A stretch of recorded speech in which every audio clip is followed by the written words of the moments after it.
Incubatore di innovazione e creatività. Così la Confesercenti Veneto lancia la sfida di Officina Spazio 8 per permettere agli associati di venire in contatto realmente con le possibilità dell'accelerazione e della trasformazione digitale, attraverso storytelling, partecipazione all'apprendimento collaborativo e, in definitiva, cercare di giocarsi qualche carta aggiornata. In alcuni casi le risorse pubbliche servono per portare avanti iniziative fortemente innovative, iniziative che possono essere di sperimentazione per capire in che termini poi le imprese possono muoversi.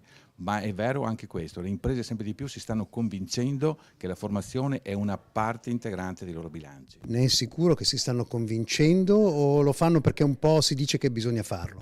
Ma la necessità aggusta l'ingegno, dicono nel Veneto, no? E quindi sicuramente questo c'è. È chiaro che c'è una sfida, è chiaro che c'è la necessità da parte di tantissime aziende di riconquistare competitività. Qui stiamo inquadrando vecchi capannoni, antenne, molto legato a una vecchia idea di commercio e di industria e anche molto che ci mostra quel tanto che c'è da fare, vero?